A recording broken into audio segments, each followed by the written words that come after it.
کوئی نبی اور رسول بن کر نہیں اٹھ سکتا، لہٰذا اس کی قدر کرو۔ اور قدر کیا کرنی ہے؟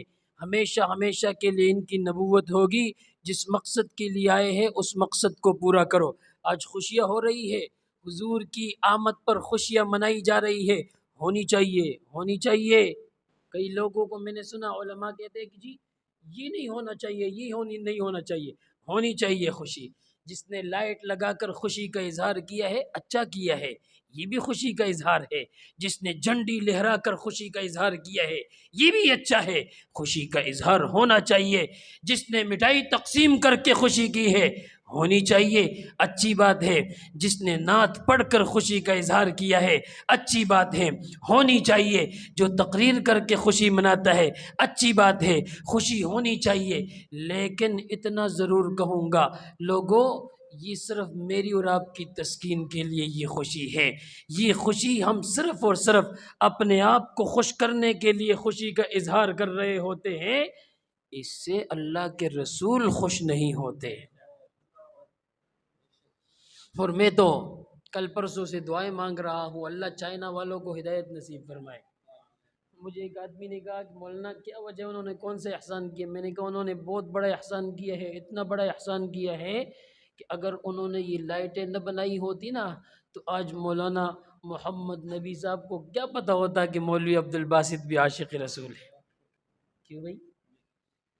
مولانا کو پتہ نہ ہوتا کہ مولوی عبد الباسط بھی عاشق رسول ہے، مولوی عبد الباسط بھی محب رسول ہے، یہ بھی حضور سے محبت کرنے والوں میں سے ہیں، وگرنہ پھر تو اپنے آپ کو عاشق رسول ڈکلیئر کرانا یہ مشکل ہو جاتا یا نہ ہو جاتا؟ نہیں، آپ لوگ میرا بیان سنتے آج؟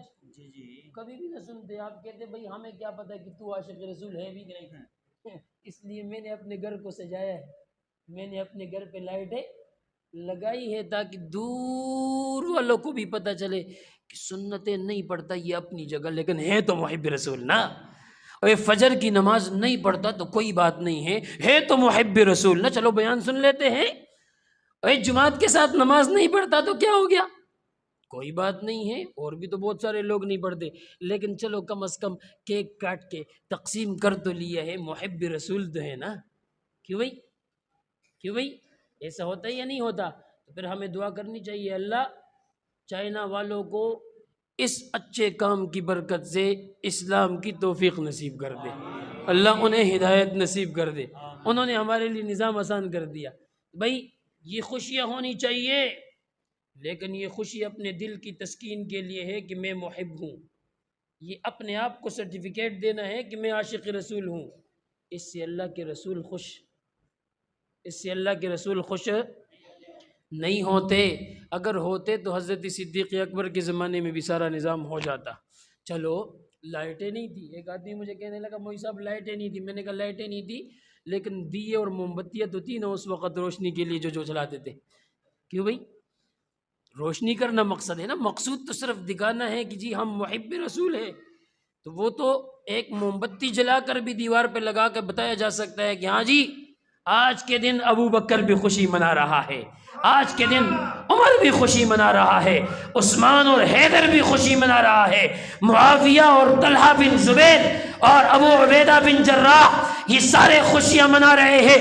لیکن اگر انہوں نے یہ نہیں کیا، اس کا مطلب یہ ہے انہوں نے اپنے سامنے حضور کو دیکھ کر دیکھا ہے کہ میں جو عمل کر رہا ہوں میرا نبی خوش ہو رہا ہے یا نہیں ہو رہا۔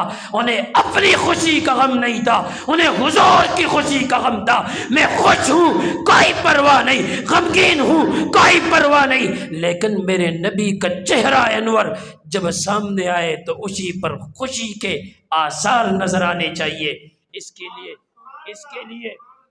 لیے حضرت صدیق اکبر رضی اللہ تعالیٰ عنہ نے جھنڈیاں نہیں لہرائی، لیکن اپنے آپ کو حضور کے لیے وقف ضرور کیا ہے۔ اس کے لیے حضرت صدیق اکبر نے لائٹ نہیں جلائی، لیکن اپنے گھر میں حضور کی خدمت کے لیے گھوڑا پالا۔ اس کے لیے حضرت عمر فاروق رضی اللہ تعالیٰ عنہ نے کیک نہیں کاٹا، لیکن حضور کے دشمن کے خلاف تلوار نیام سے نکال کر میدان میں ضرور آئے ہیں کہ بھئی میں نے حضور کو خوش کرنا ہے، جان جاتی ہے تو چلی جائے، نئے کپڑوں کی کیا ضرورت، آج ہوں کل ہوں گا یا نہیں ہوں گا، حضور خوش ہونے چاہیے۔ اور حضور کو خوش کرنے کے لیے